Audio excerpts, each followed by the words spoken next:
सभापति महोदय, विधेयक 2022 शाहौरिया जी मंदिर संशोधन नाथद्वारा मंदिर संशोधन विधेयक पे बोलने का मुझे दोनों बिलों पे अवसर दिया, इसके लिए मैं आपका धन्यवाद करता हूं। मंदिर हमारी आस्था है। जहां भी छोटे बड़े स्थान हैं वहां हम गांव और ढाणी में वहां पूजते थे, और आज भी पुराने जमाने में गांव की एक समिति बनी हुई होती थी।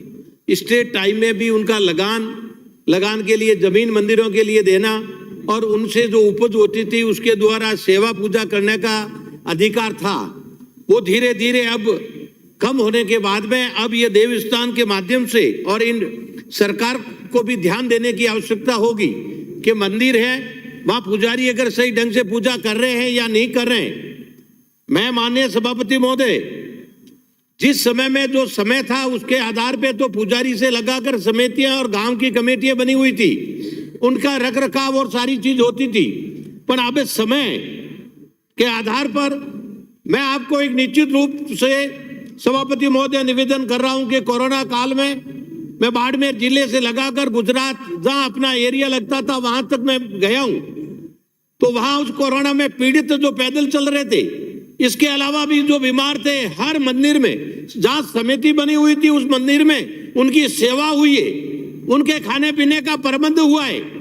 तो अपन सरकार भी पुजारियों से लगाकर अब जैसे जो ज्यादा आमदनी होती है उस मंदिर में तो सरकार का ट्रस्ट बना हुआ है, उनके हिसाब से होती है। पर छोटे मोटे मंदिर है, जैसे मेरे एरिया में पंच तीर्थ के नाम से हल्देश्वर महादेव से लगाकर, तो इनका भी रख रखाव बड़े मंदिरों के आधार पे सरकार करें। पुजारियों को समय पे तनख्वाह से लगाकर थोड़ी देखभाल करें। जहां बजट देखने को देवस्थान के मामले में जो विधानसभा में कोई मान्य सदस्य कोई बताते हैं कि 5 करोड़ बजट के लिए तय किया, खर्च कितने हुए एक साल में, कि 2 करोड़ भी नहीं हुए, 2 लाख भी नहीं हुए। मेरा कहने का मतलब यह था कि मंदिरों की आस्था अपनी जुड़ी रहे और अपन मंदिरों के प्रति थोड़ी भावना, और जो जमीन पुजारियों को पहले पुजारियों के नाम जमीन थी वो एक संशोधन हो गया, तो उनको भी खाने के लिए पीने के लिए या उनको रहने के लिए थोड़ी सरकार सुविधा करे।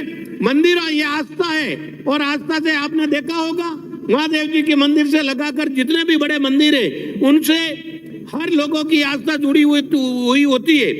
अब कमेटियां सरकार इसको अपने लेके, जैसे नाथद्वारा शाहौरिया जी में व्यवस्था करती है, तो जितने भी मंदिर हैं उन मंदिरों में भी व्यवस्था करें और ये व्यवस्था रखे मंदिरों का। सदस्य मैं निवेदन करता हूं, अभिव्यक्ति या बहरा गूंगा हो या कुष्ठ रोग से पीड़ित हो इसको हटाया जाएगा, इस पे बोलिए आप। हाँ, बहरा गूंगा और कुष्ठ रोग से पीड़ित हैं उनका भी ध्यान। पर मैं ये माननीय सभापति महोदय, मंदिरों की आस्था पूरे दुनिया से जुड़ी हुई है और मंदिर के प्रति भावना है, उस भावना के तहत अपन को पूजा के लिए स्थान सरकार को व्यवस्था करनी चाहिए। और धन्यवाद सभापति महोदय, मुझे बोलने का अवसर दिया, धन्यवाद।